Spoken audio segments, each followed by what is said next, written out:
Welcome to Rebel CEO, the podcast where we ditch the rules and build businesses that don't just make money, but set your soul on fire.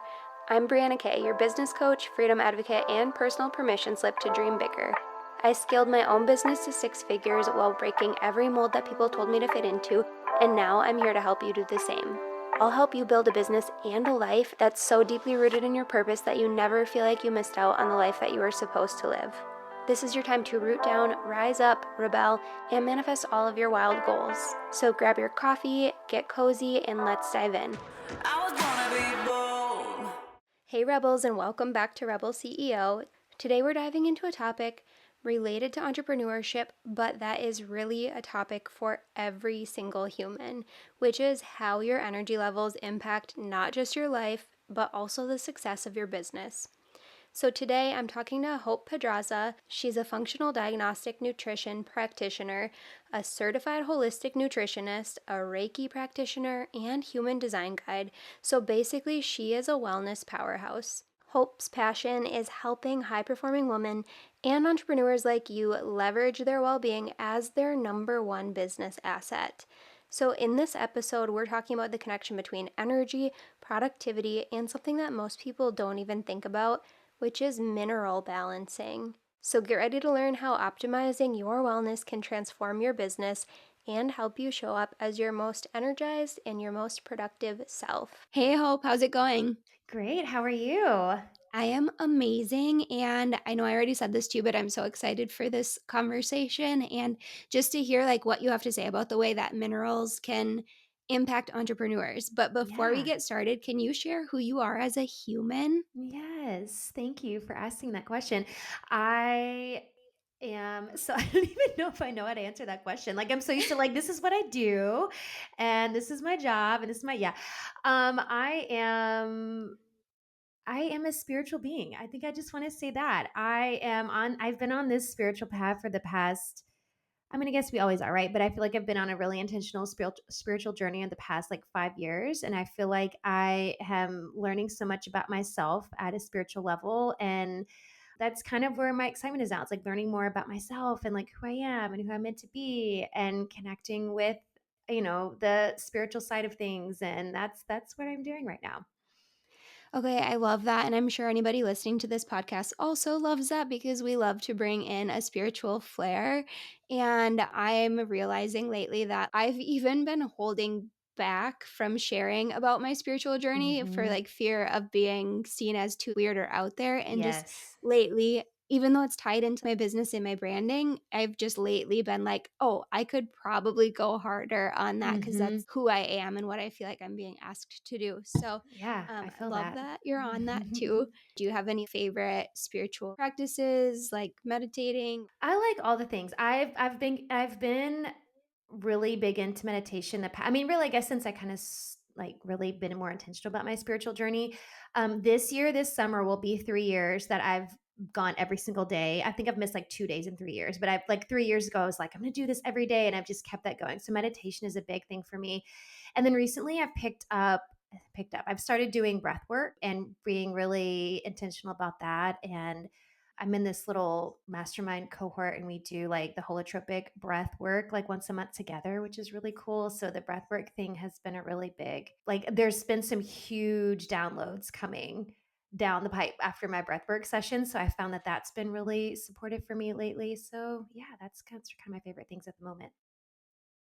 Okay, that's fun. So I've been doing like a little bit of breath work lately too, but I Hmm. definitely feel like I could go harder in it. I heard somebody say they related breath work to our natural medicine. And I was like, Mm, ooh, I like that. that's So good.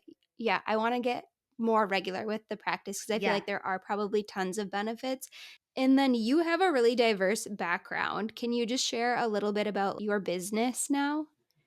Yeah, so I am a functional diagnostic nutrition practitioner, which essentially means I use functional labs to help people get to the root cause of chronic symptoms. And I combine that. My work is I always hesitate to use this word, but I don't know a better word to use. One day I'll figure out a better word. But my work is very holistic in the fact that I'm putting together the labs I do, the functional work, the physical work, together with the emotional and the spiritual work, because I'm also a human design guide And I'm an NLP practitioner and a clinical hypnotherapist and a Reiki practitioner. So I'm putting together all of these pieces. So it's not just about getting to the quote root cause of like the physical symptoms, but it's really getting, I'm really of the belief that what's happening on the physical body is the actual root cause is happening in the emotional, energetic body. And so I want to put all of those pieces together and really make it a holistic healing rather than just kind of I feel like it's somewhat of a futile search when we're only looking at the physical body because I've worked with so many clients where they've been to other functional practitioners and they've gone the holistic route, but the symptoms still keep coming back or they show up maybe in a different way. And it's that energetic, emotional, spiritual piece that's really been missing. So I really feel like that's the where the true healing comes from is just putting all those pieces together. Okay, that is such a unique value proposition that you have there to combine the 2, and I haven't heard of anybody that combines them in that way before, so you already have me hooked. I'm so intrigued by what you do. And then for the human design girlies out there, what are your profile lines? Yes. So I am a 3-5 sacral manifesting generator. Okay, 3, 5. So the 5 is the heretic? The 5 is yes, the leader, Okay, the because that's heretic. Yeah. Are you a 5 line too? I am, so I'm a 5 too, so I'm a Oh, heretic okay. hermit. Yeah. Nice. Yes. And what type are you? I'm a generator. Okay. Okay. Yeah, and Cool. then you said what'd you say? Sacral manifesting Sacral. generator? Mhm. So, Mhm. I have the sacral, but I'm an emotional authority. Okay, yeah. Does that Mhm. make So you sense have when I they say it? both of them defined. Yes, yeah. Mhm. Okay, so then back on topic, now that we got a little bit off, I feel like when people say that they're into that kind of stuff, though, I'm always like, "What are you?" No, I know, Just same. I could go down the rabbit hole all day. yeah, for sure. Okay, so then why is it that you believe that energy and well-being in general are so critical specifically for entrepreneurs to focus on? Yeah. What I tell my clients is your business is only as strong and will only be as strong as your body is. Like we have this vessel that's here to bring forth our gifts through our business or whatever it is. And our conversation here, I know we're talking to business owners, entrepreneurs, but we have this vessel that we've been given to carry forth and bring forth this message and this vision and this mission we have in our business. And we get one. And so your business is only going to be as strong and as healthy as your body. And so I think so often we get so focused on the business strategy and all the business things, which obviously are important. But if we're doing all of these things at the expense of our mental, emotional, physical health, then eventually it's not sustainable, right? Eventually it's going to catch up and your body is going to start to reap the effects of that. And it's going to slow down your momentum and your progress and your creativity and your productivity. So our energy really is, I mean, it's all we have. It's all we have for anything in our relationships, our business, our families, whatever it is. And I think it's just gets pushed to the back burner as entrepreneurs a lot of times because we want to focus on the really fun, exciting stuff we're doing in our business, which is great, but we have to have the energy to be able to bring that forward to the collective. Yeah, that makes so much sense. So, what is it specifically with mineral balancing that you feel like is so essential or so important? So I have 3 foundational labs that I use with my clients, and the my really it's my favorite one because I like to nerd out on it, and I've got hundreds of hours of training and all the things I love. I just love talking about minerals, but really, it's the only lab that I offer as a standalone lab. Pretty much in any other scenario, it's like, well, I need all of these 3 labs to be able to collect enough data to kind of put pieces together. But with the hair analysis, which I know you've done it before, it provides so much information that it is one that I will offer as a standalone because we can gather so much from it. And the reason I focus in on the minerals, and you or your listeners might have heard this before, but minerals are considered the spark plugs in the body, meaning that everything that happens in the body, every reaction involves minerals, whether they're the catalyst for that reaction or they're a cofactor, they're involved in some way, shape, or another, because it's what's happening at a cellular level. And so many women come to me and they're like, just fix my hormones. I need energy in my business. I need this thing fixed. And it's just fix my hormones, which I get it. Like the hormones is how we're feeling the effects of what's going on in the body, but the hormones are never the problem. The hormones are always a side effect of something else that's going on deeper in the body. And we really want to get at that foundational level. We want to start with the minerals because the minerals are what are interacting at this cellular level. And so it's kind of the building block of everything else. So we really want to start at that ground floor and then kind of work up from there. Okay, so that's so funny that you call minerals the spark plugs for the body. Actually, I was just looking over at the ground when you were speaking too, and I have my mineral water just chilling Oh, love here. it. Yes. Yeah. I mentioned to you before we got on the call that I've been on like a little bit of a functional health journey too for the last, I guess it's only been like 6 months. I said year, but 6 months. And my main thing that we found out on the labs was that my estrogen's really high, but Mm, my thing that I felt the most difference from is drinking the minerals and like reincorporating mhm, minerals. And every time mhm. I have mineral water or element, I'm like addicted to element now. I just feel so good and it just Mhm. feels like everything's operating better. And I don't even know how to explain it, but it's like I started to drink the mineral water and I was like, I just feel like I can take on the world now. It's weird because I didn't even realize I had a mineral thing before that. Yeah, no, that makes total sense. And I think that's a really common conversation I have with my clients where it's like, I didn't even know I needed this. And so when I do the hair analysis, I create this really curated, customized mineral protocol with this company that basically I help form it formulates it exactly to their mineral analysis. And so it's customized, like literally to your lab. And that I really do believe that that makes the biggest difference for people. And like you said, and a lot of times I don't have clients that necessarily feel like trash all the time. Like I do have some that feel horrible and some that are just like, I just want to be optimal. I just want to find optimal health.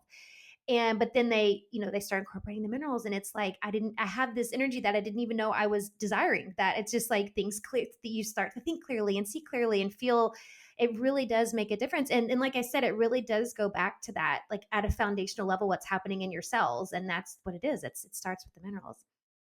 Yeah, and I totally didn't feel like I was lacking energy or anything before that. Yeah, my eyes were open and I was like, this is Yeah. amazing. I totally believe it. Okay, so let's back up a little bit. Can you share what mineral balancing actually is and maybe like a little bit about the tests that you take to figure out where your mineral levels are at? Yeah. So I use a hair tissue and mineral analysis or HTMA. So you're literally sending in some of your hair. And there are multiple ways you can go about this, right? You can go the conventional route and you can go to your doctor and ask for a blood lab, right, to look at your minerals. But it's going to give you a much different look with any blood lab, no matter what you're measuring, whether it's minerals or hormones or whatever. A blood lab is just a picture of a blip in time. It's like right now, this is what's going on in my body. I could take the same test tomorrow and it would look different. And with the hair tissue and mineral analysis, you're getting a better look at what's going on chronically in the body. So I'm looking at what's going on over a period of time. And not only that, but because your hair is a tissue is just like a clump of cells, right? You're actually seeing what's going on at a cellular level. Because the other thing I've found, and I've had this experience multiple times, not to get too sciencey here, but some minerals are intracellular, meaning they're supposed to be in your cells. And so if you're getting a blood lab and you're looking at what's going on in your blood lab, you're really not getting an accurate picture of what's going on in your cells. So, for example, potassium is one. Is intracellular. It's helping things in and out of your cells. I've had more than one client come to me and they've done the blood lab with their doctor, and their doctor's like, "Oh, your potassium is really high."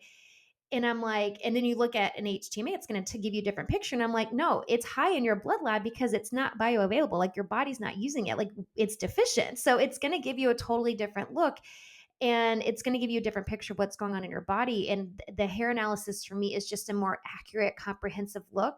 And like I said, this chronic look, what's going on. So we get a better picture of where the imbalances are, where the deficiencies are, and we can address them from there. So, how can mineral imbalances show up in ways that impact business owners? Mm, yeah, I think the biggest symptom, or the most common symptom, I want to say, the most common symptom that women come to me is the energy. We were just talking about that, but like physical energy. And this looks different for people. So it could be, I slept, but then I woke up and I didn't feel rested. It could be I have these kind of energy highs and lows throughout the day. It could be I have this crazy slump at the end of the day, or it could be like I'm literally feel like I'm dragging myself through the mud day in, day out. So the energy thing looks different, but energy is probably the most common. The other thing is mental clarity and brain fog. That's another really common symptom that women come to me with, and we know that. I mean, if you think about times, even if it's just maybe when it's around your period and you feel a little fog in your brain, like we know how much that can impact how we're doing things, what we're doing in our business, like the ability to have creative ideas and be productive. Like the brain fog is a real thing. And if you feel like you're swimming through brain fog day in, day out, it is going to affect how you're showing up in your business, who you're showing up as in your business, your ability to get things done, be productive, etc. So the brain fog and the energy for me are the most common and probably the most detrimental to our ability to I don't want to say perform because I don't like that word, but to show up in our business and do, what we want to do and be able to carry out that mission that we have inside of us to put out. The other thing is with mineral balancing, and I think this is why it's so often misunderstood and maybe underestimated, undervalued, is because so many symptoms of mineral imbalances are the same symptoms for like 58 other things. Because low energy could be anything, right? It could literally be anything. The same with brain fog, or I've had women who, they have stubborn weight. Like I'm doing all the things, I'm eating clean, I'm working out, doing all the stuff, and I still have this extra weight I'm carrying here or there. Or it's in just inflammation, like maybe it's like joint pain or muscle pain, or just kind of feeling achy, just feeling inflammation of the body. It could be gut issues. If you're bloated all the time or you're constipated, those are really common symptoms of mineral imbalances. So all of these things show up, and we can often just kind of dismiss them because we can get through the day. Like we can get through the day if we're bloated, we can get through the day if we've got brain fog, but it is impacting you, and it's impacting your ability to really put the energy that you desire into your business and to really show up in the way you want to show up, and as the version of yourself you want to show up as in your business. You mentioned that we can get through the day with brain fog and we can get through the day with bloating, and they just kind of become your normal. So, for me specifically, I feel like I had a lot of bloating and didn't even fully realize it was bloating for years. I was just kind of Mhm. like, this is the way I This am. I is it. just Yeah. look like I'm pregnant and I'm not. And it just is who it's my identity now. Right, right, And yeah, I didn't even realize until I started on this journey that that's not just how things have to be. And I think right. that I was living with some type of discomfort in my stomach because I have a bunch of sensitivities. And there are just some things going on with like food for me that had been causing that or at least adding to that. And when I eat something that I shouldn't be eating now, I notice like my stomach reacts and it's like Mhm. was that how it always was, or is it just Right, because I cut it out and now it's reacting more? But a part of me right. is like there had to have been some level of that reaction when I was consistently eating these things, and that just was what I thought was normal for my body. Yeah. And that's so common is, we use the word normal and we confuse the word normal with common, right? These things are very common and we just chalk them up as normal, like you said, because I could get through the day and then it just becomes your new normal. Your body's really good at adapting. And eventually your brain just kind of shuts off to it. It's like, no, I'm just numb to it. And yeah, sure, I'll look like I'm 6 months pregnant every day, whatever, I can still function, but we chalk it up as normal when it's just common. It's not normal. And that's something that I want all women to know. Like any symptom that you're feeling on your body doesn't have to be normal. And this is a rabbit hole we could go down another day, but the medical gaslighting thing is a real thing. And I would say 90% of the women who come to me, that's been their experience where they've been brushed off, or because it's nothing is quote too, serious enough to get a diagnosis or dig in deeper to figure out what it actually is. And so they've been brushed off. It's either like, oh, you're just getting older, or it's just your hormones, or it's, oh, your labs look normal. It's these things where they just brush it off as normal. When it's not normal, it's common because a lot of people deal with it, but it doesn't have to be your new, it doesn't have to be your normal. Yeah, I went through the process of finding so many different doctors. Like I would just keep switching because I didn't have a Hmm. primary care physician and I was trying to find one that actually helped me. Listened. They just kept saying, try the elimination diet. But if I asked you to share some common lifestyle practices or whatever people do, I'm just going to put this Hmm. in more simple way, whatever it is that people do that can lead to mineral imbalances, Hmm. what would you say those are? Yeah, that's a good question. I think the biggest thing, and especially as high achieving women and entrepreneurs, and the biggest thing is just pushing too hard. And I know that's like a very bland and general, vague response, but really that's what it is. I mean, it's like the burnout, right? We hear about burnout all the time, and I feel like we hear about it so much, it kind of just becomes white noise. We're like, yeah, yeah, yeah, burnout, I'll be fine. But have hit burnout before and like literally had to rebuild my body from the ground up. So I know what it feels like. And I work with so many women who just we were talking about the body adapting a second ago. They're in burnout mode, but they're in denial, or their body has adapted so much where it's like, well, this is just my normal now. I'm used to functioning every day with very little energy. I'm used to pushing through with my bloating, or whatever the symptoms are. And so for me, that's really one of the big reasons I brought in human design to my work, and looking at wellness through the lens of human design is so the women I'm working with can really understand their energy and understand how their energy is meant to move and flow through their centers and all of those pieces of human design, so that they can it's the whole working smarter not harder thing. Like, how can I optimize how my energy is designed to function and flow, so I'm not pushing and forcing things to happen that is going to end up, I'm going to meet resistance in my body because I'm doing things in a way that's not aligned for me. So going back to answer your question, I think the pushing and forcing things really is probably the biggest thing, and going without listening to our bodies to know when to rest or when to stop or when to slow down. Or, I just did a series on my podcast is all about tying your productivity and your output to your worth and how that impacts your health. And I think that's a big thing for a lot of women is we feel like if we're not being productive and we're not doing, then we're falling behind, right? I'm falling behind, or I'm not proving. I need to do more to prove that I've earned this success or whatever. And it ends up running your body into the ground, right? This is how we meet burnout.